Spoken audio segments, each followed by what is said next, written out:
Hello, everyone. Welcome to Reignite. Thank you for stopping by. Now, I'm not going to waste anybody's time because the guest today we have is absolutely fabulous. I was thinking of a million ways to introduce him, but I want him on here. So let's light the fuse and reignite with Monty Oxymoron from The Damned. Hi, Monty. Hello. Oh, there he is. There's only one introduction. It's got to be like the fuse and reignite, hasn't it? Yes, brother. I've got a fuse. Hey! Wow, look at that. Jeez. And how lockdown lock. Wow. I had no idea. That's so long. I know. It grew during lockdown. I thought, oh, it wants to do that. Okay, I'll let it, you know. Blimey, next gig we'll have to come and compare hair lengths then, because mine went mental since lockdown as well. That's my fuse anyway. Well, we'll reignite it then, won't we? Yeah, I think I'm too damp with sweat to ignite though today because it's so hot. Oh. I know. I think we're already ignited, aren't we? This weather. Anyone who's not in the UK, it is hideously humid here at the moment, and there's promises of thunderstorms later tonight and tomorrow. Please. More like broiled, isn't it? Rather ignited, I think. I know.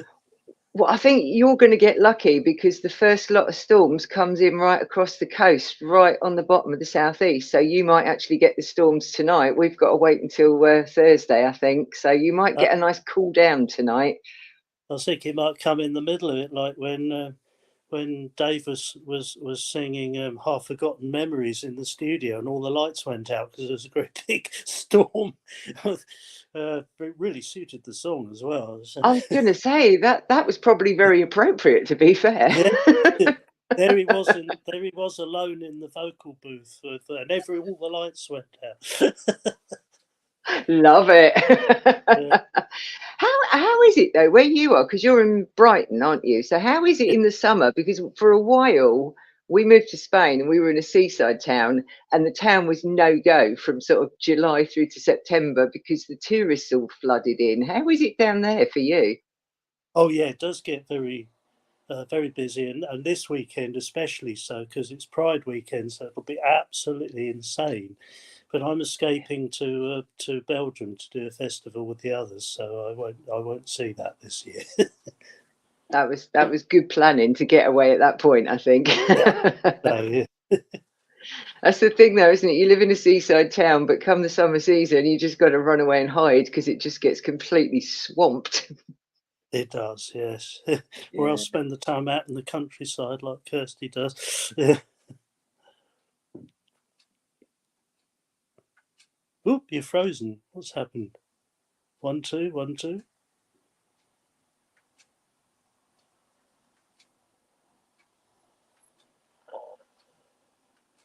Technical hitch.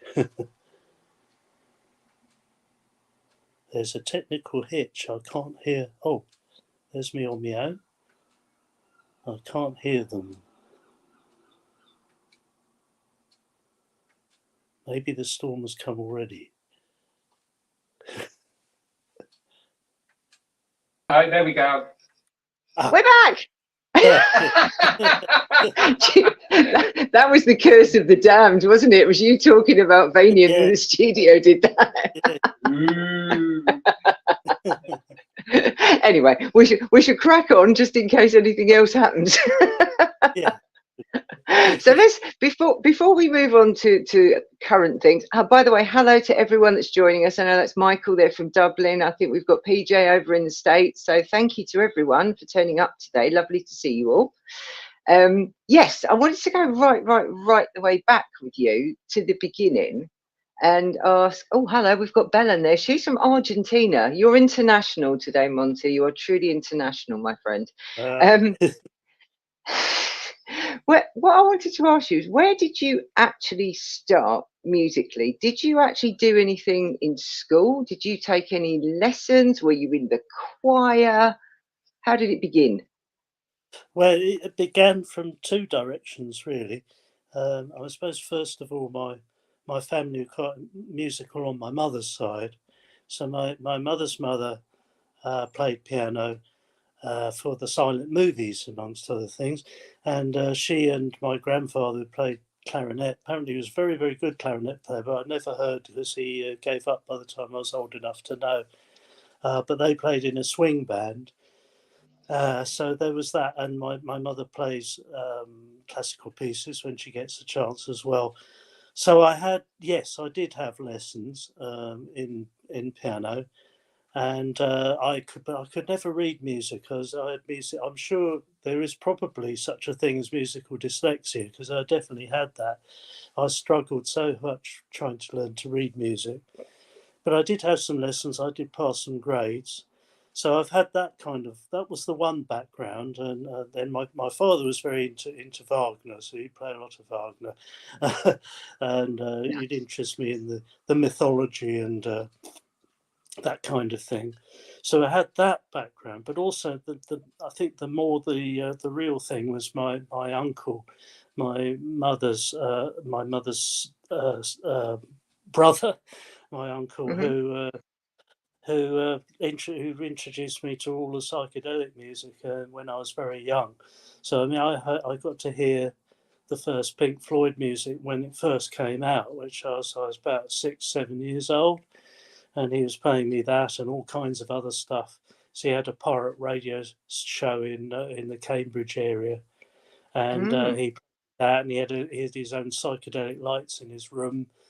Uh, so it's Wow. quite a heady experience in playing me stuff like that. I mean, a little later on, he was playing me that piece for, I don't know if you know Pink Floyd's I'm a Gummer, but there's a bit where Roger Waters, where it sounds like there's a guy running through a forest, going, and you're panting running through Yeah. a forest, all these strange creatures screeching at him and everything. My uncle put on the strobe light and he's playing me this, and whoa, I like this. This is interesting. And About how nine old were years you at old. this point? About nine, yeah. So that was Excellent. the introduction, especially the early Floyd with Sid Barrett, and then later he played me the prog rock, especially the Canterbury scene of prog Mm. rock. And so by the time punk came out, I was already fully interested in rock music of different sorts. Yeah, absolutely. And so from there, obviously, I mean, that's an interesting background. Obviously, you know, your grandparents in the swing band and your grandma doing the organ at the silent movies. That's it. I've got to go. We moved to Lincolnshire last year, and there's a place called the Kinema in the Woods, and apparently they still do that. Somebody rises up out of the floor playing the organ. So I need to go and see that. I imagine that wasn't something you ever saw her do, though, was it? No, Before no, your time. she did demonstrate the one time when I was struggling to learn to read music, as I say. And one time she came to me on the piano and she said, "Listen to this, it's a bubbling brook." And she went like that. "Oh, yeah, so it is." And I went, "That's what I want to do." That is what I want to do. You really struck a chord. And I've Mm, been improvisation ever since. I used to spend hours on the piano just banging around trying to see what I could do with it. And yeah. I'm into what we call free improvisation today as well. I'm very much into that. Yeah, that's something I was going to later on. I was going to bring up, and we have got the information in the show notes, and we're going to scroll it on screen. We won't do that just yet, but if you have to go to Monty's YouTube channel, because it is one of the most interesting YouTube channels I've seen in a long time. The interesting and unusual mixture of what you've got on there is I absolutely love your YouTube channel. We've got everything from this man basically sees music in everything. We have him playing a can of pale ale, we have him playing a bridge, and then we have these wonderful kind of chilled vibe pieces. Your YouTube channel is fantastic. Everyone should subscribe. Yes, I can never seem to get more than 100. Well, I haven't even quite got 100 subscribers, but apparently to get anywhere with YouTube, you have to have thousands and thousands of them. But the YouTube channel, yeah, it's more my more recent music, as you say, whereas the Bandcamp has absolutely everything going back to when I was about 12 years old. Some of the pieces on there. I don't know. I wanted to talk about Bandcamp a bit because I'm not sure Absolutely. how. I don't know if everybody knows what it is, because it sounds like Well, then everybody. we shall give you the floor, and you can tell everyone what it is, Monty. Let's all hear about Bandcamp from Monty. Yes, please. Okay, so. So basically, everybody seems to go to Spotify and similar, or Apple Music, whatever, and similar sites to download music. And so Bandcamp is similar. You can download music from there. But the thing is that most of the money that is made from it goes to the musician, and not to the site, or not. It doesn't disappear in some big vat like it seems to in Spotify. So you really are directly supporting a musician, and you don't have to buy a whole album. You can just buy one track if you like. I think it's for £1 on my one. So if you listen to an album, you might listen to some of my stuff and think, oh my god, some of it's completely nuts, but I like this one. So you can just buy one song if you want. So I basically put up an array on there of music going way back, as I say, from my first experiments with my friend Henry, and when we were about 12 or 13 years old, right up to the present. And there's every sort of style imaginable. I used to try and do something in every style. I haven't got a rap song yet. I have got a rap Oh, song, but it's not yet. There's a rap song about cockroach spray, but I might put that up later. But there's we'll be just keeping about, our eyes out for that one. yeah, because I always want to say, oh, can I play heavy metal? Can I play ska? Can I play disco? Try every style and just make, do a sort of quirky, often quite silly songs in those styles. But there is serious stuff on there as well. Some more classical, as you say, meditative or ambient music, world kind of influence stuff for meditation, all kinds of stuff on there. Great variety. And you can, on Bandcamp, you can actually sell hard copies if you want. I could put up CDs if I made them of my stuff, or I did sell my copies of my book on there for a while. So it's a really good thing. I think the news needs to be spread. I think most musicians know what a Bandcamp is, but not everybody otherwise does. Especially with us older people like myself, who I've never downloaded a track in my life. Have you Always listen. not? No, I listen on YouTube to find out what things are, and then I'll look for a hard copy for it, usually on vinyl, because I like vinyl best. So I'll get vinyl or CDs. I like a thing. I think us Yeah, older folk like a thing. Don't like this sort of definitely. ethereal stuff in the air, even though it's much better for the environment. It doesn't take up all the room in the flat like ours does. It's absolutely crammed full of books and CDs and vinyl and cassette tapes and God knows what else. They're all over the place. But but yeah, I like vinyl. I like to have something on vinyl. If I hear something and I really like it, I'll look for it on vinyl if I can find it.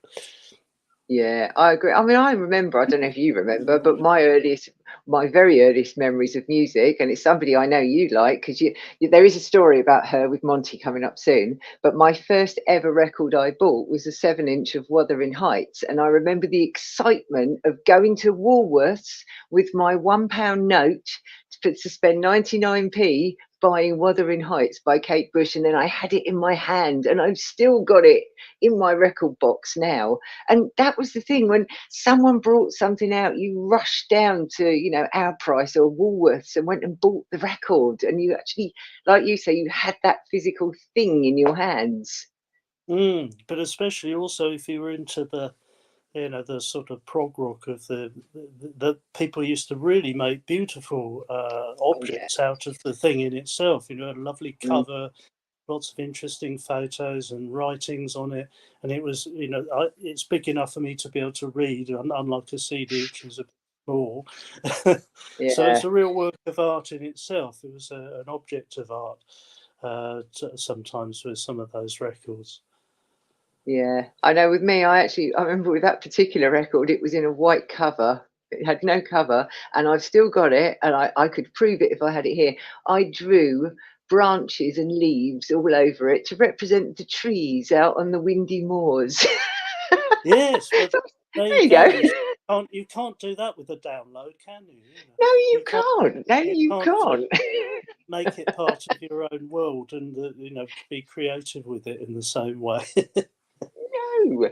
So one thing you were talking about Bandcamp there, there were two particular ones on there that I was looking at when I was digging around into the information about you. You put out one called Jazzmatics in April of this year, and the other one that interested me was Damned Rejects from Oh, yes. 2023.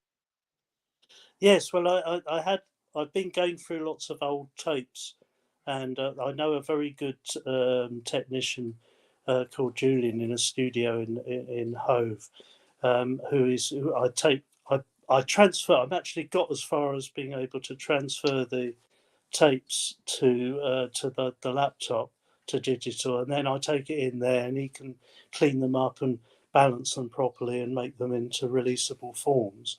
So a lot of the I suppose there were two kind of developments that I followed. I did another one called For Acid Folk, which is more, Hmm. more kind of folky in a way, folky, new agey, world music kind of Hmm.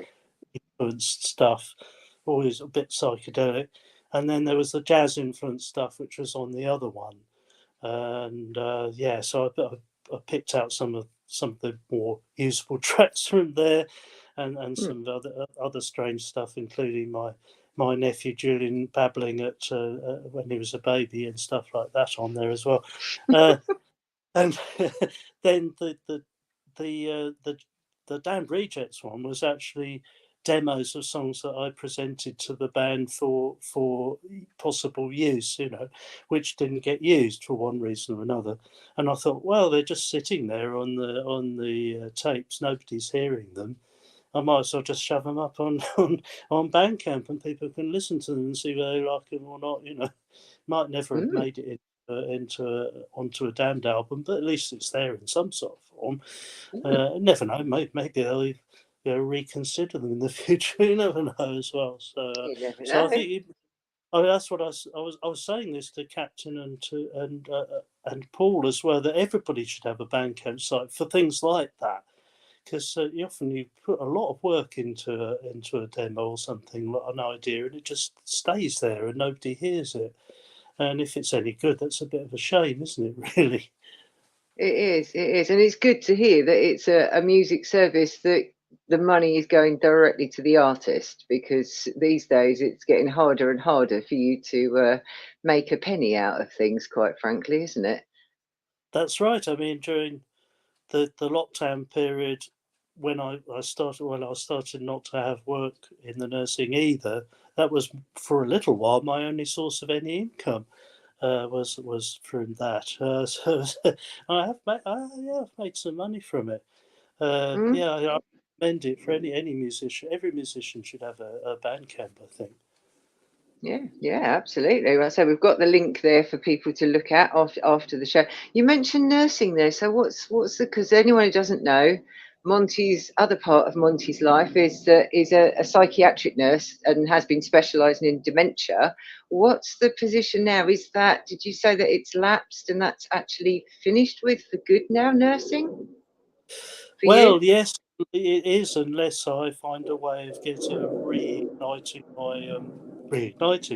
my Well registration. done. Yes, there we go. My nurse registration, because you have in order to keep your registration going, you have to work a certain number of hours and have undertaken a certain number of hours of training, but also these days you have to get a fellow nurse to put their own registration on the line to say you've done it. And I was made redundant a couple of years ago from my job, and I couldn't find any other suitable work in it. And so, revalidation date came up this month, and that was it. I just said, well, I can't do it. So I had to let it lapse. Oh. But you presumably, I mean, the skills and the knowledge that you've got from that, presumably you're now thinking where you're going to go with that and how you're going to use that.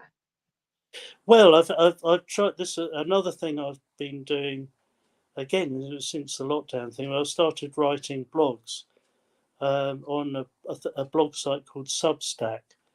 So I've written a lot of my ideas about nursing on there, because one thing I thought I wouldn't mind being getting into teaching. That would be one thing to do, or there's also sort of consultation kind of work. I'd definitely be interested in that. Whether you'd need a current registration to do that or not sure. But I had a lot of ideas about nursing which I think are worth sharing, so I put them on the Substack, and there's other things. There's stuff about improvisation and philosophy, and various other things on there as well. But my Substack is under my christened name, which is Lawrence Burrow. So Lawrence with a U and Burrow with no S on the end. So it's under Lawrence Burrow, and if anybody's interested in reading, Substack seems like a good thing too, because you can just write anything you want and put it up there, and that you can get paid for it if you get subscribers. They can actually pledge money, but I've been reluctant to accept that yet, because I thought, well, if they subscribe and then I've got no ideas for 6 months or a year, that's no good, because I'll be expecting more and more things, and I'm only able to come out stuff when I'm inspired to. So yeah, didn't dare to do that, go down that. That's the creative genius in you. Well, I think yes, me and Mr. Feeney, yes, we might do nothing for years and years, and then suddenly explode with loads and loads of, like he has in recent times. I must say, he's yes, I haven't written any songs for a long time, but he has. But yes, no, your Substack is very worth subscribing to. I've subscribed to it. I've been having a good old read of everything that you've got to say, and it's a good forum for people to get whatever they want out there, isn't it? Because there's no rules on it.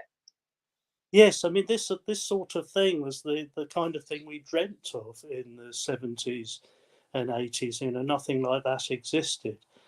And I just, oh God, I'm doing all this music. I don't know how to get it out there or get these ideas out there. And I started off by doing cassette tapes. So there was an underground cassette label called Acid Tapes, and I sent them one of mine, and they went, oh, pardon, sorry about that. And it's the excitement of it all. Substack. I let off a tape to Acid Tapes, and they really don't set me off. They liked it, and so they put out some of my tapes on this label, which it turns out was the same label as Captain's friend from the Cleaners from Venus, Martin Newell. That's right, Martin Newell also had stuff on there, and he wrote the lyrics for Wake the Dead. Yes, he did. So there's the connection. Oh, really? Oh, Yeah. wow. And these acid tapes. Are these the same ones that you sent to the lady we mentioned before, Kate Bush, which actually got you out there into the world of music? You have to tell this story. I love this story because I adore Kate Bush. Okay. Well, this was actually slightly before. So I started making these tapes. I'd go up to my uncle's in I think it was in Croydon for a while. Yeah, South Croydon. And he had recording equipment there, and he had drum kit. And so I'd write these songs and do these pieces and record them with him. So he created a tape. I was also in a band called The Second Attic for a while. It was a sort of acid folk band that played in people's front rooms. And so I got together a tape of this stuff before I sent it to Acid Tapes. And in the meantime, I'd gotten into the Kate Bush fan club because I really liked her stuff. I thought it was really unique. Like you say, Wuthering Heights, I remember it well. It was played on Annie Nightingale, God bless her. She's not with us anymore. Yeah, no, She she's played not. it. I think it hadn't even been released yet. It was a like a promo, and she played it 2 weeks running. And I thought, what's that? That's not like anything I've heard before. No. I suppose the nearest thing would have been the band Curved Air, but it wasn't quite like them either. It was something a bit different. Mm. And so I got into her music.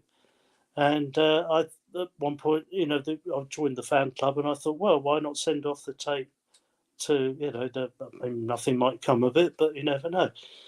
So I did, to the fan club address, and lo and behold, I got a letter back from her, and she said, that she enjoyed some of it, especially the dentist song she liked. It's a comedy song, and this piano improvisation I'd done on the Echo, Revox Echo. And said, "Oh, you should play live. You must." And I thought, "Oh God, I'm not sure about that." It's just one of these, sort of anorak guys at home who never went out, who just beavering away, recording thing, playing, banging around, making a noise, annoying my parents, unless there was a gig.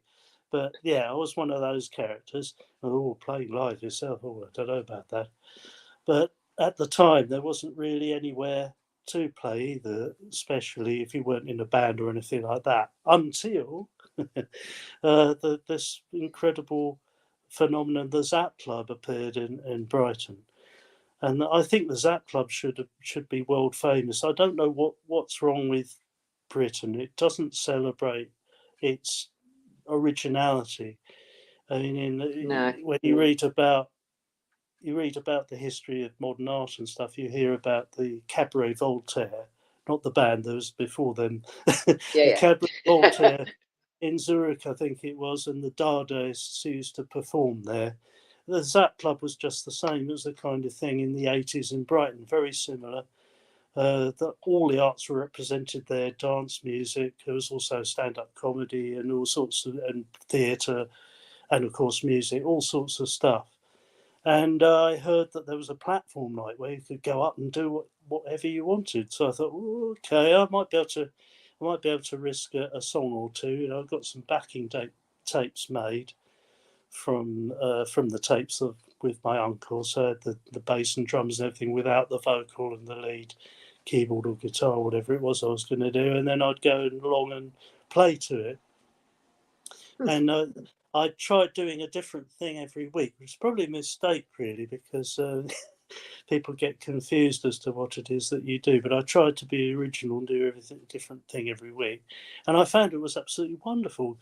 There's this character, Ian Smith, God bless him, he's not with us anymore, but he was a wonderful compere and very enthusiastic, and he always got a cheer for anybody, even whether they were crap or they were brilliant. It didn't matter. He'd get, let's erupt, and he was just really, really supportive.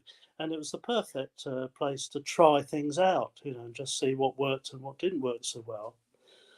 And as it happened, I'd been to a gig there. I saw Robin Hitchcock play, and who should be in the audience but our Captain Sensible.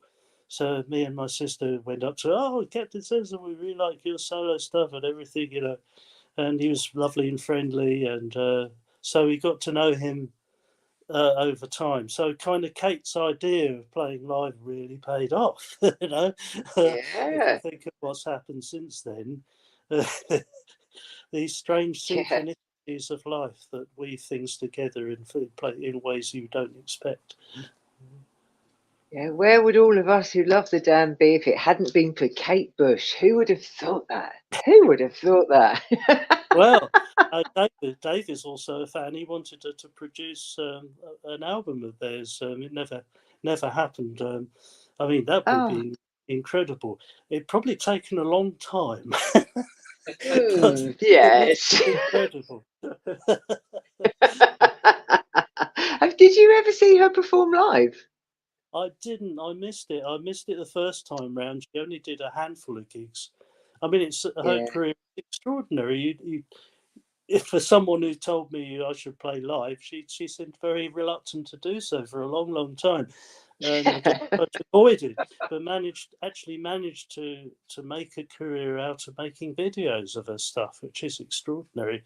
I suppose it was hitting the right moment, the right time. It was just at the time when people were starting to be creative with videos, and of course, her particularly creative and imaginative, as you'd expect. So I missed, and then the second time round, oh god, it's the usual thing of me being not good with tech and online and all that. You know, you have to jump in online and order the thing, and I just I can't do this. You know, I like to go to the shop and buy a ticket. Damn it, you know. Yeah. But I couldn't do that. So I did miss it, which is a bit, that's a regret I shall have to live with. Yeah, I never okay. did either. It's like ABBA. That's the other one. See, ABBA, I never saw them live, and I'm still tempted to go to this Avatar-y thing that they're doing in London. Oh, right, okay. Yes, I don't know. Well, it might be an amazing I experience. don't Maybe know. if you get really stoned beforehand, you might convince yourself that it's real. There's a plan. I do like a glass of Yeah. absinthe. If I had a couple of those Oh, beforehand, yeah, I wouldn't know the difference, would I? yeah. Oh gosh, I was drinking. That's thrown me back a memory during lockdown. We live in this Go on. tiny little flat here, and I was so envious of people who had gardens. You know, weren't even supposed to go out for a while, and then you were allowed to go out, but not to in another space with other people in it. Anyway, we had no garden, so I remember sitting outside the front door on the street with a glass of white wine and absinthe, drinking that on the street in the sun. But there we go. I've never tried those. Never mixed the two. It's pretty good. Yeah. It's a good mixture, especially during lockdown. Darling, we're having cocktails this evening. Are we getting stoned? No, we're not getting stoned. We're having absinthe. So we're going to have to now call that cocktail the Monty. Wine and absinthe together shall now be known as the Monty cocktail. It could be, because Dave told us that Ernest Hemingway had one with champagne and absinthe, which he called Death in the Afternoon. So that's I can well believe it with absinthe. What could mine be? Brainstorm in the afternoon, maybe. There you go. That'll work. Monty's brainstorm. There you go. Monty's brainstorm. Right. We're making those later. It's not as easy to find in this country though, absinthe. When we lived in Spain for a while, you could buy it on every street corner for about €10. Here, it costs a bloody fortune. Yeah, it's not. I don't think it's the real stuff either. I don't think they allow the levels of poison in it that they used to when people used to cut their ears off and things. I think it's not. It apparently makes you see yellow more brightly as well, so that's why that Goss picture is very yellowy. Probably, mind you, I offered some to David Allen of Gong when he stayed here one night, and he said, "Oh no, I'm not having that stuff. Last time I had that, my eyes went yellow and my skin went yellow and my brain went yellow." Oh, okay, yes, acute liver failure. Maybe not. Oh, good grief! Yes, it's a big lot about with.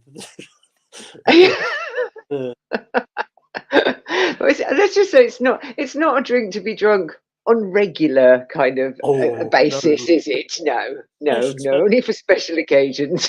Yes, and be careful of how much of it even then as well. Yeah, absolutely.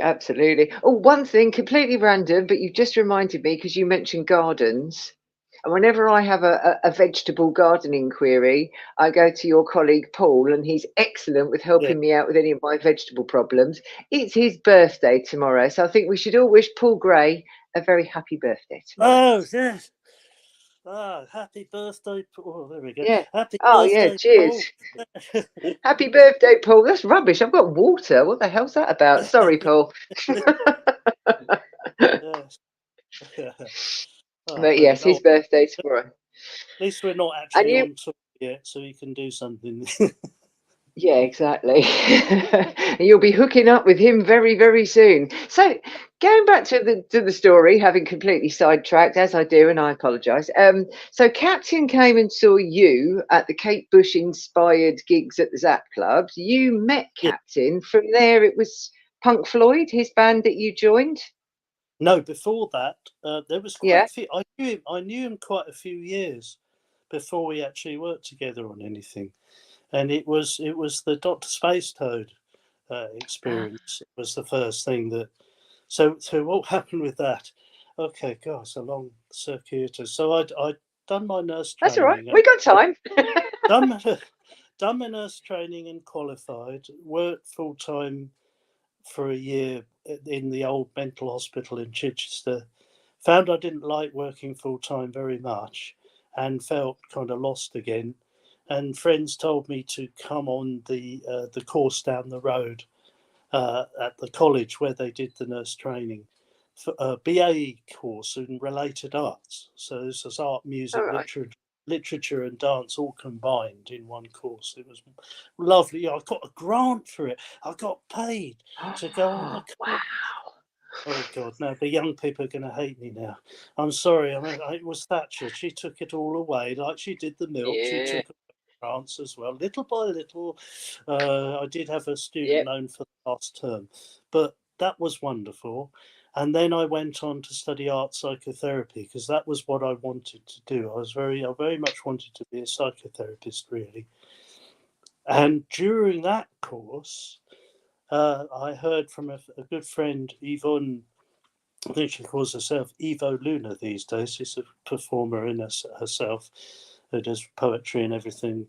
And she said, "Oh, you must go to the Prince Albert pub, which is right near Brighton Station, on a Monday evening, because Captain Sensible is playing with some friends there." And I said, "Oh yeah, right, I'll go down there." So I go down there on one of the, when I was doing the art therapy course, I was travelling up to London mostly, and I had London Monday afternoon evenings off. I can't remember if I went up on them. I might have gone up on the Monday and then gone there on the way afterwards. But anyway, I go along to the Albert and I find this extraordinary scene where there's this underground psychedelic thing going on in the pub. Captain's playing bass again, like he did on the first Damned album. So he's there, and you've got Dr. Space Toad, who is our romantic troubadour figure.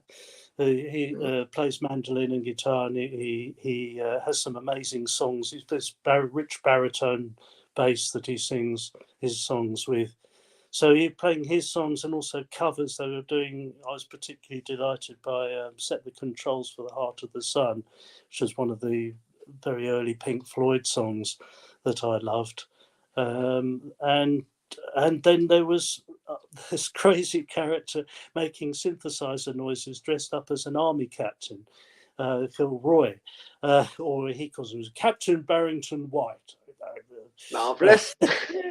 A well-known eccentric figure who has introduced us subsequently, introduced the Damned a number of times in various venues, and he's done it with people spitting and throwing beer all over him and everything. It don't matter, he just does it. He's a natural exhibitionist. So he was there making synthesizer noise. We couldn't really play properly, but it didn't matter. There's just this crazy thing going on, and they had no percussion. So I thought, oh, right, I'm bringing drums and stuff. So I brought along hand drums to play with them. And that was called Club Space Toad. And this went on for about a year or two. And then we decided to make a band out of it and recorded an album called Time Machine. And I played drums and keyboards on that. So we were travelling around, mostly locally, first of all, in Sussex, and then we had to tour up north. In the meantime, my drum kit fell apart. Or did I smash it a bit? So it might have, yeah. Or something in between. But I decided to migrate to keyboards full time in that, and so I was keyboard player in the Dr. Space Toad experience. And we had a tour up north, based around the Grimsby area. And after that, Captain said, "Oh, would you play with the Punk Floyd, playing his songs?" So I did that as well. So we did that, and then that led to the dance. So finally, That led to the it's all very, dance. very circuitous, sort of going through the labyrinth, but come out the right place, so it's okay. But it's also Yeah, very good on the way. We had great fun playing with Space Toad and with Captain's Band. A lot of good times, really, really good times, good fun. they sound like very interesting times for sure. Yeah, yes. Well, I've written about them. I'll put that aside for the moment, but I won't put that. But I'll put it aside for a rainy day. If there's another Fair enough. rainy day, I've probably done it now. We probably have 40 days That's of it. heat. No. I think you're doing that's the equivalent of doing a rain dance now. It's coming. It's coming. Oh, no. Any second now, we're going to get struck by lightning. The stream's over. Yeah. Sorry, everyone. We've got so Yeah. much more to cover. Oh, God, I'm responsible for the world's weather. Oh, no. Do you know? I think you'd be an amazing weather forecaster. Captain and Dave had this joke, this standing mind game joke with me, where they say, "Oh, it's all your fault, Monty. We don't exist except in your mind, and everything that happens in the universe is all your fault." And then, of course, being a philosophical mind, I think, well, I know that's wrong, but I have to try and figure out some sort of proposition that will prove that this can't be correct. So they're just bloody mind games, and it should just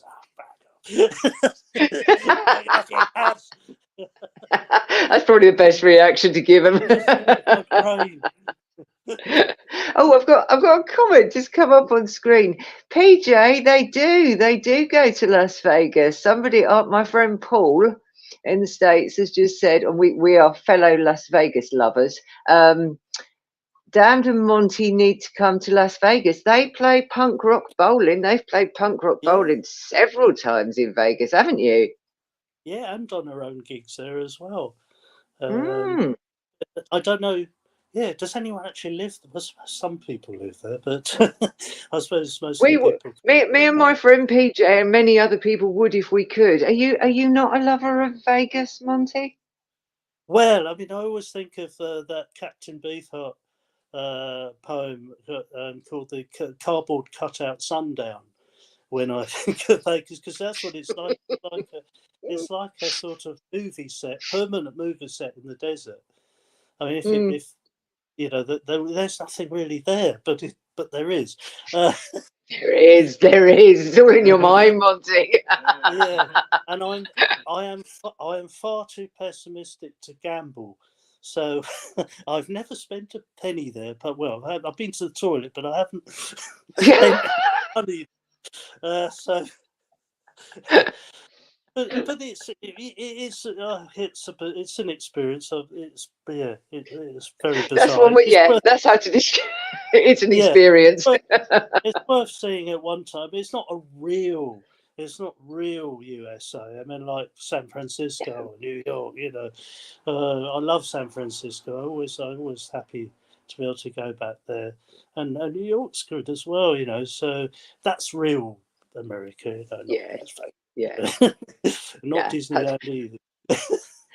I'll stick with my fake adult Disneyland, but no, San Francisco is a beautiful city. My uncle lives there, and I can remember the first time I went, going across the Golden Gate Bridge, and the fog came down, and being right in the middle of the bridge, and you couldn't see either end of the bridge, but you could hear the clanging of the bells for the ships down below. That was amazing when that fog rolls in. I was lucky to go there just after after finishing school. I went to art college for a year, and I didn't find my way there, and I left, and I was unemployed. But fortunately, at the time, my dad had a term in Berkeley, so he was lecturing in Berkeley for a term. So I was able to spend a few months there. I was unemployed, so nothing to keep me in Hove, as we were. Hove, actually, where we were living then. So I went up. Yes. So So yes, I went out with them, and it was an eye opener. I've never been to the States before, and what a great place to start off. Yeah. And at that time, I remember when we left, I was thinking, oh, I don't suppose I'll ever come to this nice place again. And then, of course, come loads of times. We've been with the band, got friends there, and everything. You know, it's really great. So life has turned out a lot better than I thought it would. There you go. You never know what's going to happen, do you? Never know. We've just actually, you talking about traveling, Ash has just scrolled across while we were talking. There was a scrolling bar going by, and that was all the upcoming damn dates, of which there's a few in the very, very near future. And then there's a whole load of them over here in December. Coming to, what am I going to come? Nottingham Rock City, I think, is going to be the one that I'll be coming to see you, I reckon, because that's a good old spit and sawdust kind of place that you stick to the carpets. It's a good, honest venue. Yes, I was playing that with Pinch, and Pinch had been to loads of gigs there, and he thought, oh wow, this is great, and he did a stage dive at the end. He's disappeared, and there his little feet were disappearing into the audience at the end of the gig. It was really good. Bless. So you're starting, you're going to be in rehearsals, what, like tomorrow, the next day, because you're kicking off these few dates you've got in August, aren't you? Yes, that's right. Yeah. So just dust off the cobwebs a bit and get back into it again. But we got a festival in Belgium first. That's right, Belgium before Aylesbury. Yeah.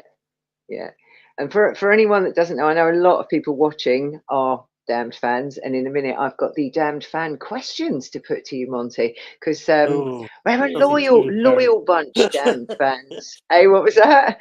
I hope there's nothing too embarrassing. No, you're all right. Don't worry. I vetted them. You're all right. But yeah, anyone that doesn't know, the Damned tour that's going on at the moment is creating a lot of excitement because Rat Scabies, who was the original drummer in the Damned, is back.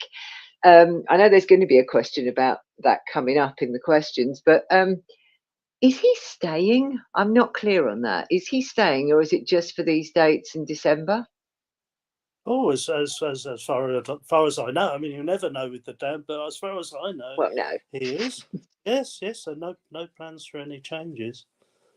Marvelous. And then the other question for me about that then, is there any writing going on with you guys? Is there likely to be anything new coming? Again, I don't really know, to be sure, but I know there was, there's interest in that possibility, at least put it that way. Yes, so I mean, that would be really good. We really should do that. Definitely, now that everything's kind of full circle, as it were. And Yeah. I mean, this was the lineup. I remember distinctly getting Strawberries, because I bought all the albums back then, and listening to it and hearing the excellent keyboards by Roman Jug on there, and I was thinking, oh yeah, he's good keyboard player. I was thinking, oh, I wish I had a chance to play with these guys. Wouldn't that be good? Honestly, really. I remember it distinctly. So, I mean, this is the lineup I wish to join. So, Yeah. be careful what you wish for, as they say. Exactly. Now that's still my favourite album, Strawberries. What? I know it's a horrible question to ask because that's such a brilliant album, and it's obvious what my favourite track from it is. But what's your favourite track from Strawberries? Oh gosh. Yeah, that's a good question. I mean, because it's a very varied. It's very varied It's album. very. Lots of different things going on. So I mean, all the atmospherics of the dog versus the driving energy of Bonzo and Ignite, and and then Life Goes On, of course, as well, which is another different thing. I can't really say. I think they're all good. I can't really pinpoint one song. No, it is difficult. Do you have a favourite song then that for you to play? Not just from Strawberries, just generally, what is your favourite song? Because we all have favourite songs we love to watch you play. Because if anyone has not seen The Damned live, Monty brings a whole new level to the experience. And I always have to stand on Monty's side of the stage, because there are certain songs when Monty dances like you just wouldn't believe. And it is the most wonderful thing. Monty, I can't come out of a show without my face hurting from smiling from watching you. You do. You bring it to a completely different level, The Damned experience. Thank you. Well, I suppose I'd have to say that I think both me and Captain like to have an opportunity for improvisation or jamming. So it's because then the song becomes something different every time. So if you hear a song like, say, "History of the World," which I love playing it, it's a great song and so on, but it's going to be pretty much the same every time. It's not going to change much. Whereas if we do something like "Looking at You," and we go off on one, and we've been doing that. I've had an opportunity we had this really sort of ambient bit that before it all comes crashing back in again, and I've been playing the drawbars on the Hammond with loads of reverb on it and making all these strange noises and stuff. I love doing that kind of thing because you never know quite what it's going to sound like, and so opportunities for improv where you can do that are probably my favourite moments. Yeah. But as to actual songs, again, it's so difficult. There's so many good ones. Yeah. Though from over the years, I mean, that's why been one of the reasons why I always loved this band, because they always came up with new things and different things, and it wasn't every album was a carbon copy of the previous one. It was never like that, and I like that about the band, and I think it's still like that now. You know, with the last album that we did was. Oh yeah. I was amazed at what was coming out. I thought, wow, this is really fresh and good and darkadelic I'm talking about, and the Yeah. songs were really good fun to play live as well. So we played most of it live. I don't know Yeah. whether people were happy with that or not, but we were going to do it anyway. So I was. yeah. But I think that's the thing when you go through the years of the different Damned albums. You know, even if you just took a couple and thought Strawberries, the Black Album, and Phantasmagoria, three completely different things, but you still know it's the Damned. Yes, that's right. Yeah. But the songs just so varied, and that's I think that's why everyone's stuck with the Damned so much over the years. You've got a certain something about it that you know is Damned, but it will always change, and it will always keep progressing and moving forward. Yes, good. Yeah, that's and long may it do so. It's the only way I've got making a living now. Oh, it will do. It will do. And isn't this the December tour? Haven't you got Doctor and the Medics as well supporting you on that? That's right. Yeah. That should be fun. Wow, that's been a long time. The last time I remember seeing the Damned and Doctor and the Medics, I think it was the 10th anniversary in 1986 at Finsbury Park. There was a 10th anniversary tea party, and I think it was the Doctor and the Medics were on the bill then. Well, they were another one another band who were part of that sort of psychedelic revival, like I was with the acid tapes and what Captain Solar stuff, and Robin Hitchcock and the Soft Boys, Julian Cope, all those people. You know, they were another one of that sort of 80s psychedelic revival that was going on. Yeah. Well, talking of so many albums over the years and fans who just continue to follow the Damned, that seems like a good point that I throw in the viewers' questions that we've been sent, if you're ready for them. Okay. Are you ready, Monty? They're all good. They're all good. I don't know. Hang on a second. Settle yourself down. Have a drink. Oh, you horrible lot, my viewers. What have you done to Monty? Right then, let's crack on. So, first one, Thomas Conway has asked, how far ahead are the band planning things? Thomas, it's the Damned, who knows? Has the 50th anniversary been discussed? And is there any truth in the rumour about a follow-up to the Naz Nomad album of 60s garage covers? No Hmm. discussion.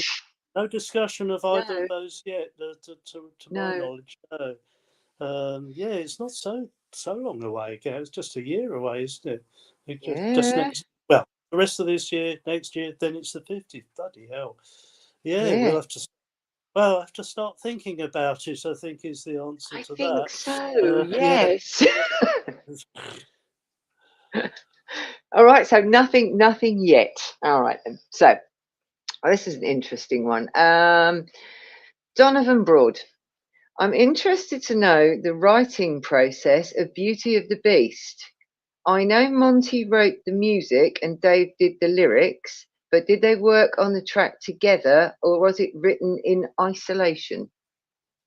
Yes, it's the second of those. That particular piece came to me in the middle of the night when I was doing a night duty in a nursing home. Hmm. And yeah, the tune of it. And I was thinking about, so I was thinking about death actually. I was thinking about the people who had passed away. And then Dave, Dave liked the tune and he came up with his lyrics completely separate. And he picked up on that because it's about the tune is about stars of the silver screen of the horror era who had passed Mm. away. So he picked up on on what the vibe of it was. Yeah, so that no, we worked very much separately on that one. Okay, okay. And his other one, oh, what's the vibe like with Rat back in the band? It's good, and it's I think he's very much enjoying being back, and it's very obvious that he's really missed the whole thing and missed playing live and missed being a part of it, and he's really enjoying it. He's just going, yeah, I'm really enjoying this again, and it's nice to see that. No, it's a good vibe. It's good.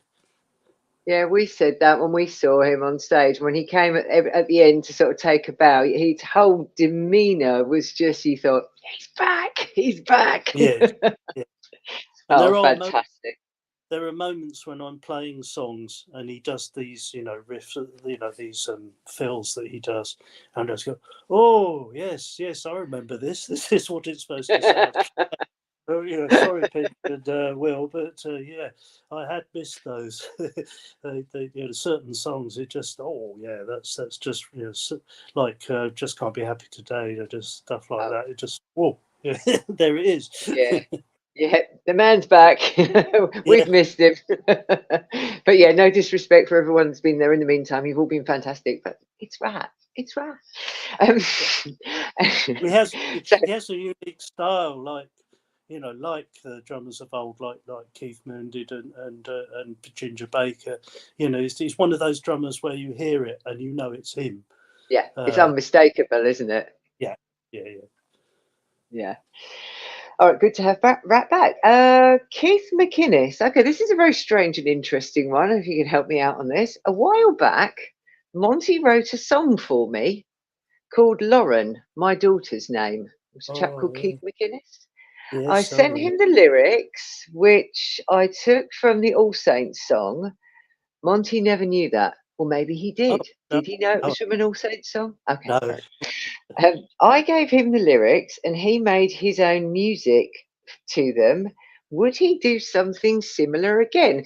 How did this come about, Monty? Okay, so this was part of the. There was such a huge, massive, almost ridiculous build up to Evil Spirits of fundraising and crowd, whatever you call it. Oh, yeah. We all had to raise up loads and loads of money, and so everybody had to do something. So I think Captain did some guitar lessons online or something like that, and so the suggestion was that I did that. So 5 people sent me lyrics, and I made them into songs. That one was particularly heartbreaking. It's because his daughter died very young in some tragic accident, and so it really lends itself to deep pathos, which I hope I did it justice. uh, It's a bit Wagnerian in a way, but in a sort of dark sort of way. Mm. So I did 5 of those, and this is something definitely that I will be considering, especially if the band come to an end, because I'm going to have to make a living, you know. Exactly. So that will be one of the things, that and session work and collaborations. You know, anything playing piano versions of damn songs at people's funerals or whatever. Is Yeah. all Oh, sorts look, there is Keith. Keith's just popped up live. yeah. The song meant Oh, a lot, Monty. oh, Thanks. Oh, thank thank you for you. that, Keith. I almost felt as if I knew her, you know, when I was writing this song. It's very, Oh, it's quite, lovely. But there we are. Keith bringing that up's inspired you to perhaps do something like that again in the future then. yes. Well, that was one. I kept thinking about this, you know, because I'm always thinking. Mm. Yeah, I'm known a bit as a pessimist. I think it's unfair. I think I'm more of a realist, really, in the band rather than a pessimist. You know that Yeah. someday, you know, we are getting on a bit, and someday I might have to find myself before I'm retired, having to make a living in some other related way, and especially now that I've not got the nursing any longer. So those Mm. were some of the ideas that we had. Mm. My Yeah. friend Henry, my old school friend Henry, bless him, does my website, and he's been working on a new one which is geared slightly more in that direction. But we're keeping that aside for the moment, and hopefully keep it aside for a good many years yet. Anyway, Yeah. there's Yeah. yeah, but you know, That it is pays. good to have ideas, a plan B, a plan C, because you never Exactly. know what's coming next. Yeah. You know, the past few Trust, years have taught us that. trust in fate, but keep your powder dry, I think, is the There you the go. motto. Yep. Good Yeah. advice. Right. I've got three more viewers' questions. Oh my God, Monty, look at the time. How long do we have, my sweet? Oh well, I'm not doing anything special, so for the moment, yeah, no, I'm all right. So Good, because we thanks. because we still have to do tea and biscuits because we can't have a program Okay. without asking you about biscuits. I'm sorry, Yeah. we just can't. Right. So the last couple of questions we have here. Katia Brod from Germany. Hi, Katia, if you're watching. What, I think we know each other now, Monty. So I think it's a personal question from Katia, but I am going to ask you: will you be marrying Kirsty? Let's Oh, put him on the spot. Let's put him on the spot, Katia. yes. Well, I've always found that everybody who I know who got married always got divorced, and that kind of put me off the idea of getting married. There's this concept by Viktor Frankl. He was a humanist psychologist, called hyperintention. I think I Hmm. wrote about it when I wrote about Why is Christmas Hell in my blog, one of my blogs. It's that thing where everybody intends something to be so fantastic. It's got to be perfect. It's got to be wonderful. You know, we've got to have this great big ceremony, this big thing, and all this happens, and it all happens, and it's all great. And then 6 months later, the couple are split up. So I'm sort of Yeah. kind of put off. So Yeah. basically, you'd rather stay with Kirsty than risk it going wrong. So with you, he'll Yeah, stay as he is, Katia. yeah, yes, that's yeah, that's the one. Who I've just seen has joined us live. So hello, Katia in Germany. We're just asking your three Yeah. questions right now. Katia's second question to you then, while she's sitting there watching, do you like cats? Yes, I haven't had so much contact with them. I used when I was younger. We were always a cat family. We never had any dogs, and yeah, I used to be tremendously fond of cats. And I remember there was that year when that film Aristocats came out. There seemed to be cats everywhere. There's sort of cats and cats. The theme of cats. And oh, Yeah. hang on, where is she? There we go. Look, There we go. uh, Oh, look. uh, Hello there. uh, Who's yes, that? there is this sort of cat archetype behind the scenes of things. in general. But as I say, because we live in this pokey little flat, it doesn't seem fair to have a cat here without a garden to go out in. And then you've got to deal with the tray and all of that stuff. And then more recently, I've kind of gotten a bit more used to dogs. I never really understood dogs before, but through friends and through my sister having a dog, I started, oh yeah, some dogs are all right.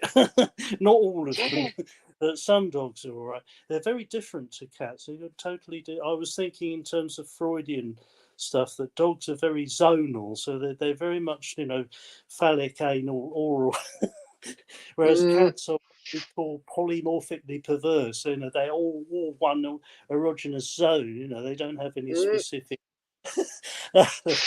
specific sort of concentrated point. So, but dogs are tremendous responsibility. I mean, to take one on, you have to, they don't look after themselves. But having said that, the poor man downstairs who always wakes me up talking to his cat in the morning has sadly lost his cat. So I'm hoping that it's going to turn up soon, because it's been missing for a couple of days. And I don't think it would be very sad.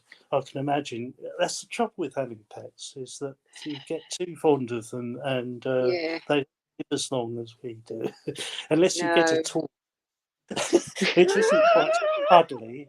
Tortoise. Oh yes, Robert Rankin has a tortoise called Mr. Stomping. Yes, so whether that will outlive him, I don't know, but might well do. Yeah, it's not quite the same, is it? No, not really. Right, I think the answer to that then, in a roundabout fashion, was yes. Monty does like cats. But you know what? I'm the same as you. In recent years, because we moved out here to the countryside, I see lots of people walking dogs, and it's never been. I've always had cats, and now I'm just like, actually, yeah, they're quite nice, actually. But yeah, I don't quite get them yet. I'm too used to cats. But yeah, there's quite a few dogs around here. Alsatians, they're a nice dog. I do like an Alsatian. Well, I think Captain also has a dog now. Did you know that? Oh, does he? No, I did not know that. He does, yes, and he's enjoying having a dog. But I think it's partly a social thing, because people take them out for walks and then they'll compare dogs, when they meet up with other people with dogs, and they gives them something to talk about and to concentrate on. So it's different to cats. You can't really be so sociable with cats, really. They're the solitary animal, I think. Yeah, well, they say dogs are very kind of, they adore their owners, they look up to their owners, whereas cats, they really, as long as you feed me, I really couldn't give a rat's what's it, who's in the room with me, just give me my food and go away, really. That's the experience we've had of 20 years of cats. Yes, although it's always something I've become interested in recently. I've got back into phenomenology. You have to be careful how I say that, because I trip over my word. But basically, that is a philosophy in which you are thinking about the subjective aspect of life as well as the objective. So the question with an animal is, what's it like to be you? How do you experience your Umwelt, or around world, which surrounds you? And like dogs and cats are very different, but apparently all creatures have some sort of Umwelt. So that there was the saying of the great mystic poet Sadi, "Don't kill the ant; its life is also sweet to it." So what you can say, you might not have a clue what it's like to be an ant, but you know that it wants to live. So even that, just in common with the ant, a living, moving creature like yourself. Well, you see, I'm very much on the same wavelength, because if it rains, it will take me an eternity to get to the shops, on the basis that snails will come out and go across the pathway, and I'm so concerned that the idiot behind me is just going to stamp on it. I have to pick them all up and move them back over onto a grass verge so that they don't get trodden on. Because I look at them and go, someone's mummy or daddy won't be coming home tonight if I step on that shell. So there we are. Well, there is that. there is the religion of the Jains who are so concerned with that they sweep the streets ahead of them wherever they go so that they're not squashing anything. I mean, you can go to extreme. You're going to kill ants. You're not going to. You can't avoid it. You can't. You know that you're just walking about and you will. But Yeah, I think the thing is, don't do it deliberately. exactly. Yeah. It's like if I find a spider, I'm not a fan of spiders. There's no reason for me to squash it on the wall. Just chuck him outside and let him carry on with what he's doing. Yeah, Yes, exactly. Live and let live. Even wasps are trying to do that these days. Yes, we try. One more question we've got here from Katia. I think I know the answer to it, but I think Monty could list it, and we could be here all day when he lists it. What other instruments can Monty play? Quite a lot. Oh, well, okay. It depends what you mean by can I play. I mean, I'll try anything. There's a bit of me playing violin on one track on one of those on the for acid folk. But I play it in the way that Ornette Coleman plays violin, which is not as someone who can actually play violin. So I will try anything. I couldn't get much out of my friend's trombone. I love trombone when it's played properly. Bruce Fowler on the Frank Zappa album, absolutely fantastic, but I can't do anything. That's about it.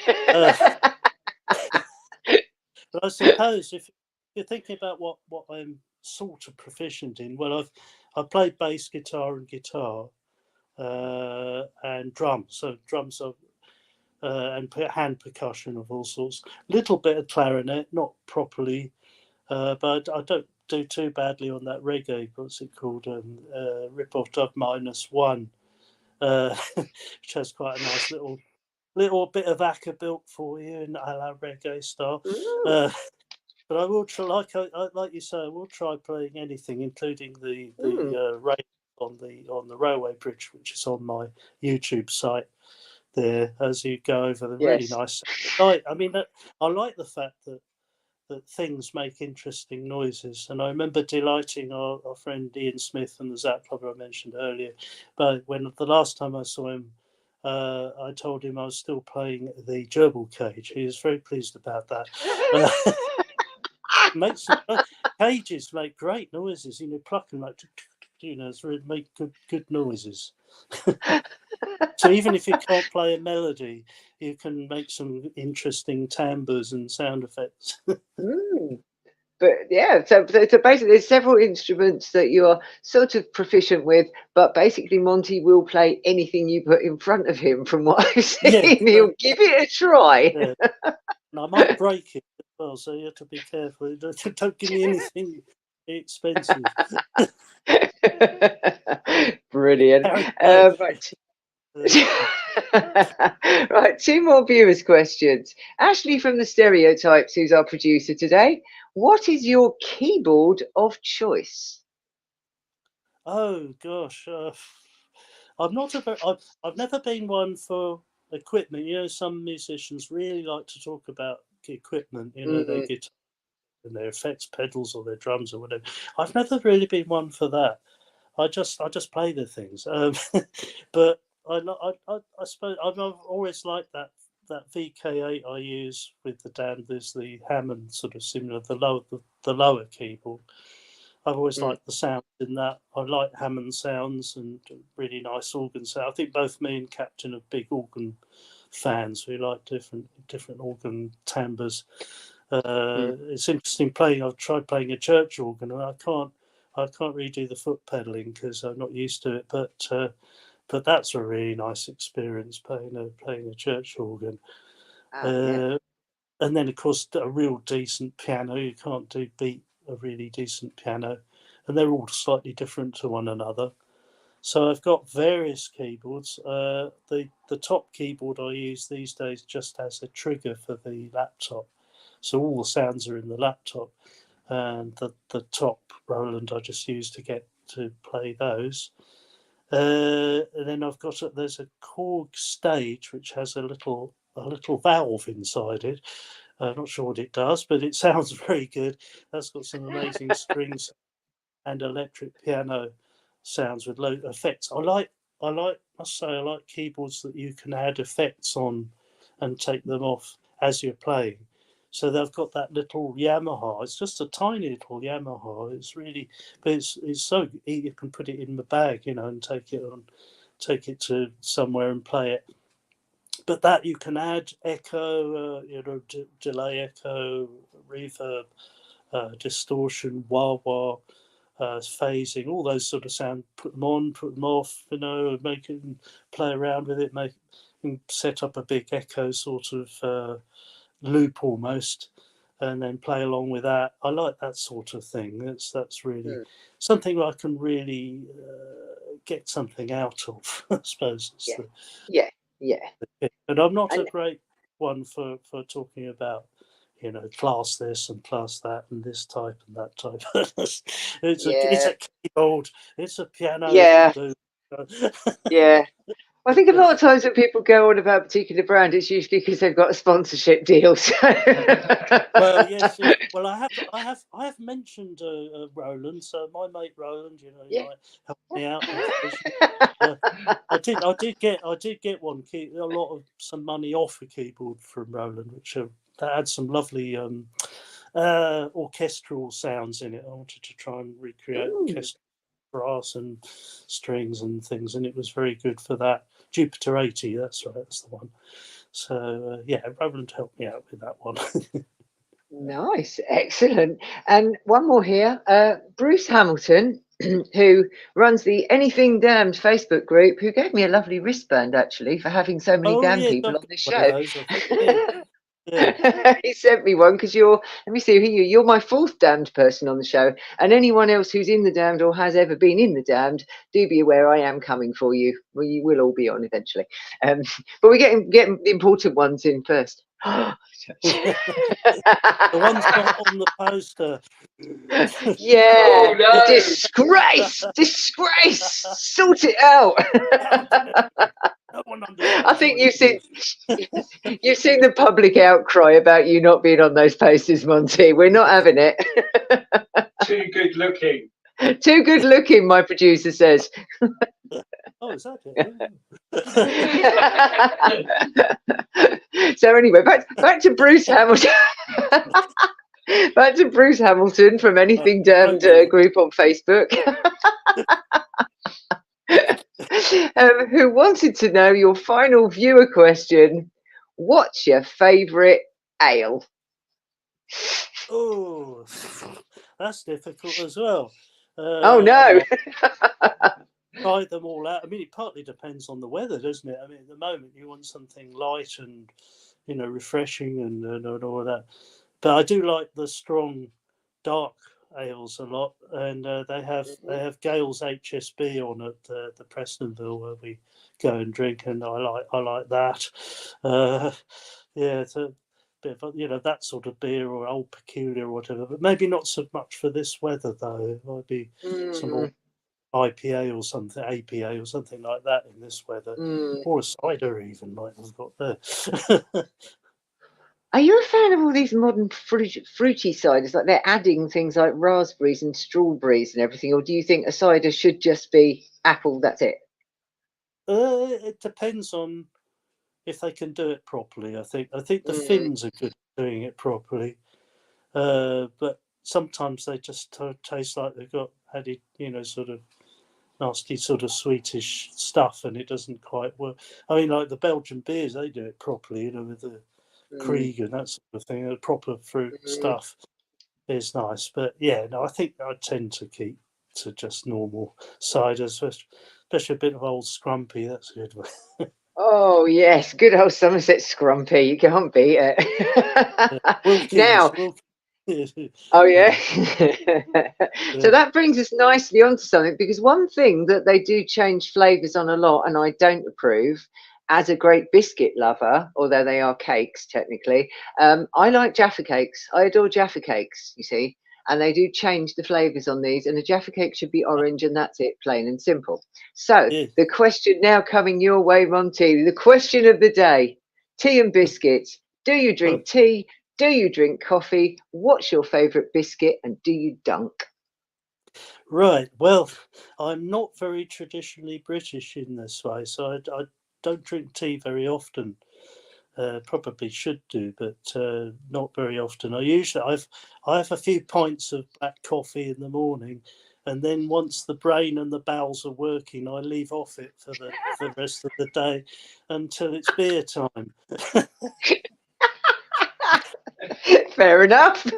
and And as to biscuits, yeah, I don't have biscuits much either. I'm not a huge sweet tooth person, fortunately.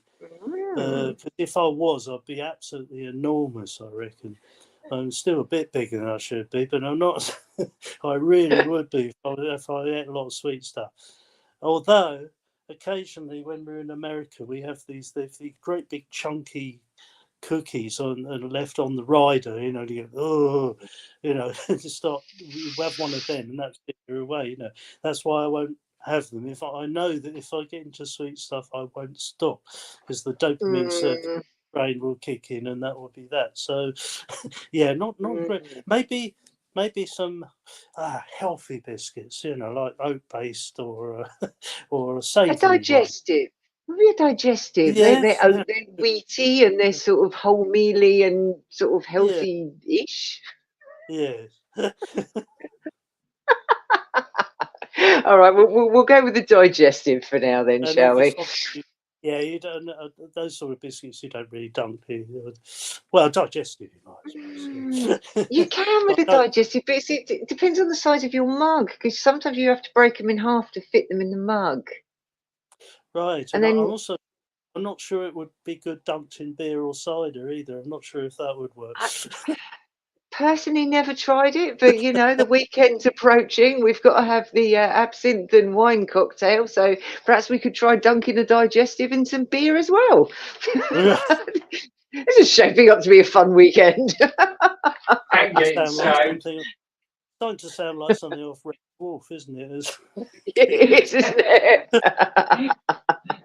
Right, I know I'm keeping you way over time, so we're going to quickly run through all of the things that people need to know about you, and then you're going to have a couple of final random questions. Otherwise, it will be the weekend by the time I shut up.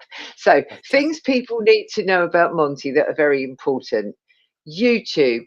Head to his YouTube channel. Like I say, all of this stuff, when you finish watching this, in the notes on the show, all the links are there. So all you've got to do is click and it will take you straight over and you can go and subscribe. So subscribe to his fabulous YouTube channel. As I say, there's everything from these lovely chill songs of Epiphany and The Emerging, which I particularly enjoyed. They were lovely. Love those. To him playing tins of pale ale and bridges. Now, if that doesn't inspire you to go and sign up to his YouTube channel, there's something wrong with you. So then once you've done that, you've got to go to his Bandcamp, because on his Bandcamp, he has all the things that we mentioned, the Jazzmatics from April of this year, the Damned Rejects, but as he said, decades worth of things on there. I mean, there is literally something for everyone, isn't there? If you think about it, the styles of music you've got on there, everyone can find something, can't they, Monty? I think so. I mean, there's a lot of very funny stuff as well. Very ridiculous, really, really mad shit. But again, the latest one I put up was the Dr. Swastika Pumpernickel's Analysis, which was a bunch of songs I was writing when I was nurse training. And then there's a few novelty songs, including Big Tough Blokes and what else on there? And a version of the old Q theme of Spike Milligan, that's on there, and there's all sorts of things. Oh, brilliant. Right, so you've definitely got to head over to his Bandcamp, because there's stuff. And as he said, you don't even have to buy a whole album. You can buy a track for as little as, did you say, £1? That's it, and you can if you just want to listen, you can just listen up to 3 times, I think it is, before you have to buy anything. No, we need people buying it, Monty. We need people buying it. Come on. Put your hand in your pocket. Money, come on, people. Support Monty. He's provided you with tons of entertainment this afternoon. Support him. You have also written a book. The book what you wrote that's available on Amazon, have you not? Yes, that's right. I've got a copy here, though it's not a Ah, it's a oh well, but the Cosmic Brain Explodes. It's not exactly biographical. There's a bit at the beginning in the introduction about that. It's a kind of it does what it says on the cover, really, which is it's an explosion of thoughts and ideas about all kinds of life, the universe, and everything, just as it comes out. yeah. Interesting. A very interesting reading. Available on Amazon, yes? That's right, yes. Yeah. I mean, I would love to. If we had another hour, I would love to get into discussing Gnosticism with you, because that's a whole other world that I know you could probably talk for at least another hour on. But hopefully I'll see you at one of the gigs and we'll talk about it then. That'll be Okay. fun. Right, so at the moment we are scrolling all your socials on screen. Again, all the links to Bandcamp, to YouTube, Substack. Let's go over to Substack, because Monty writes some really interesting stuff on there as well. All the socials are coming up, Damned stuff, Monty stuff, all the dates have come up, everything. So before we fire off random questions, somebody I did want to thank was Paul Bedford from Kick Down the Doors PR, who put us in touch to start with. So thank you to Paul from Kick Down the Doors PR. Excellent. Thank you very, very much. And also to tell everybody that on the 26th of August, we've got a really good band from the UK called Torpedoes. I don't know if you've heard of them yet, Monty. No. Torpedoes? No. Very much influenced by The Damned. Absolutely fantastic band. Just got a new album out now. So they will be coming on to our show on Bank Holiday Monday, 26th of August. So before we let you run away, we have something called random questions that you can pick 3 numbers between 1 and 65, and I will fire 3 random questions on you before I let you run away screaming from this program. Okay, let's try 2 then. Number 2, holidays. Are you somebody that is very lively and active on holiday? Do you prefer to relax? And where would be your ideal location? All 3 in one there. Oh gosh, well, I must admit, I prefer to go to a place in order to do something. So if I'm going there to do a gig, to do some playing, I prefer that to just going somewhere. But we have a number of places which we go regularly to kind of recharge, and one of these is Glastonbury, actually, the town, not the festival. Mm. We often go there. It's a very magical place.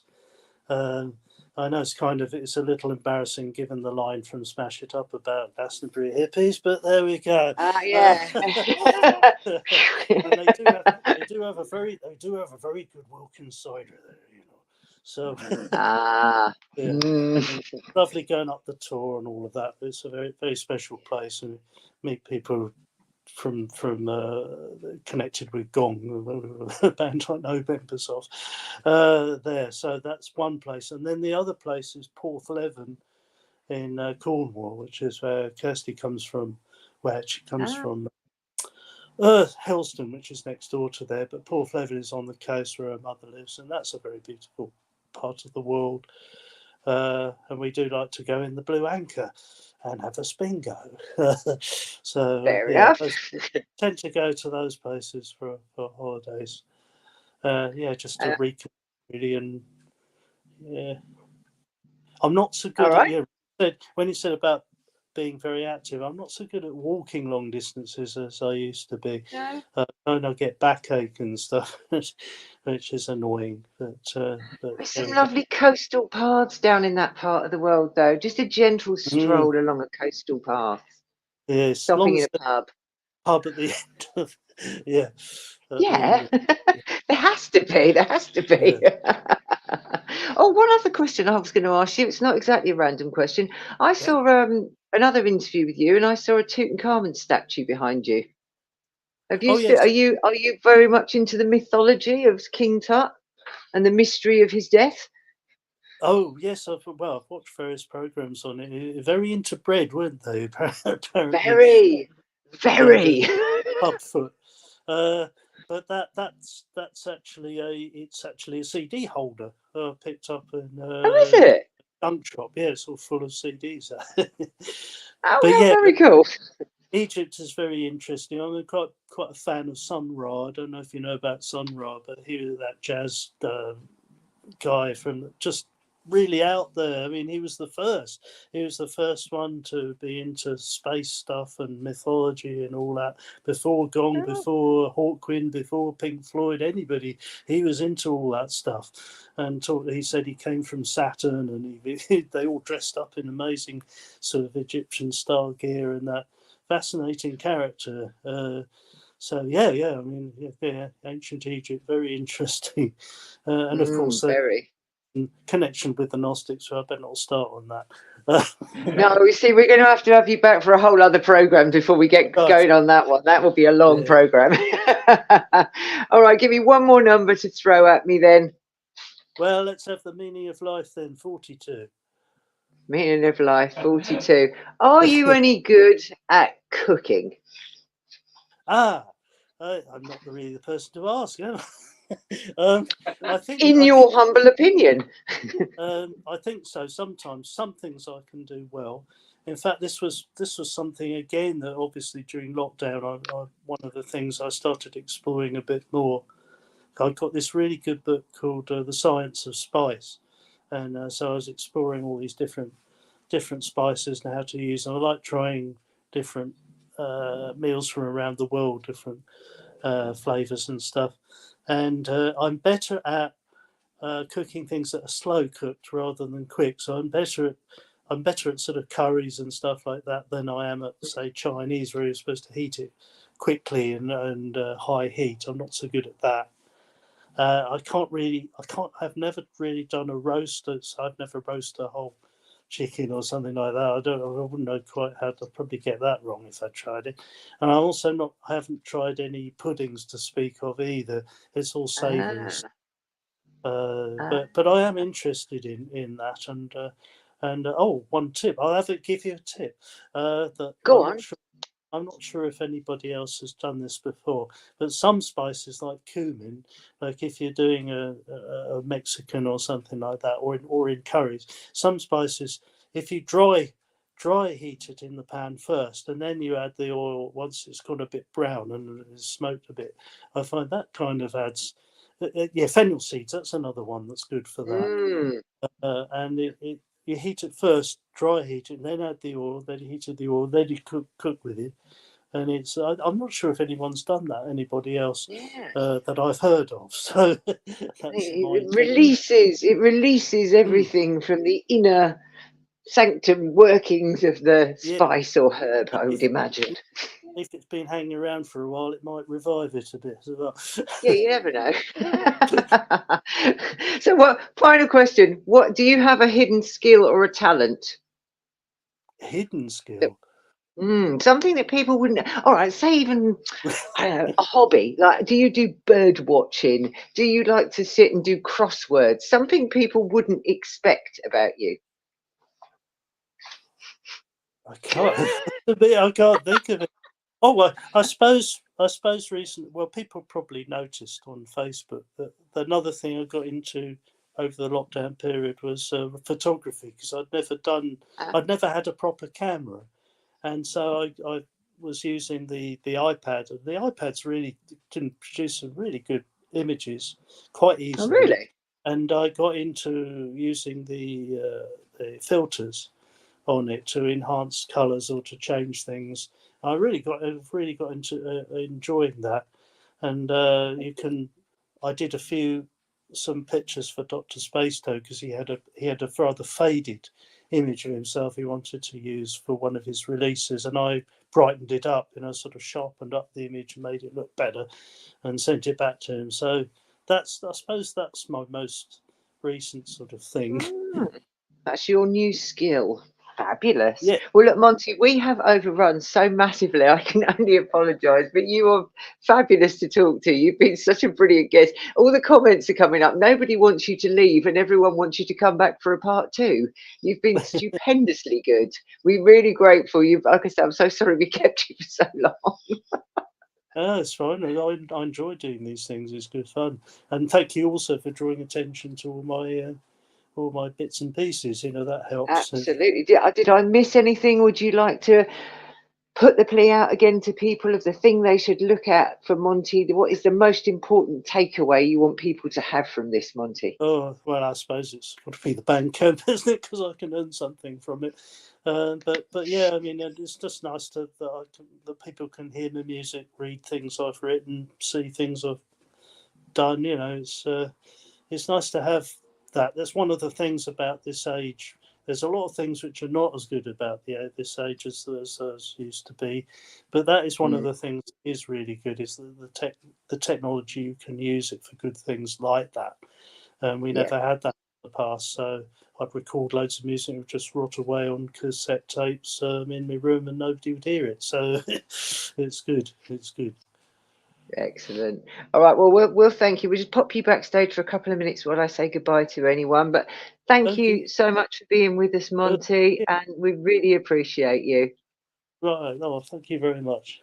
Thank you. We'll see you in a few minutes. Wait for us backstage. We'll just say goodbye to everyone. Thank you. Okay. There we go. I hope you guys enjoyed that as much as we did. I'm sorry it overran, but he's got so many stories to tell, and he's such an interesting, lovely guy. So thank you all for watching. Thanks for sticking with us. Don't forget to go onto all those links. Go to Monty's Bandcamp. Go to Monty's YouTube. Support him. And until we see you again with Torpedoes on the 26th of August, keep supporting bands, keep buying their music, and keep going to gigs. And we'll reignite with you all again really soon. Thanks, guys.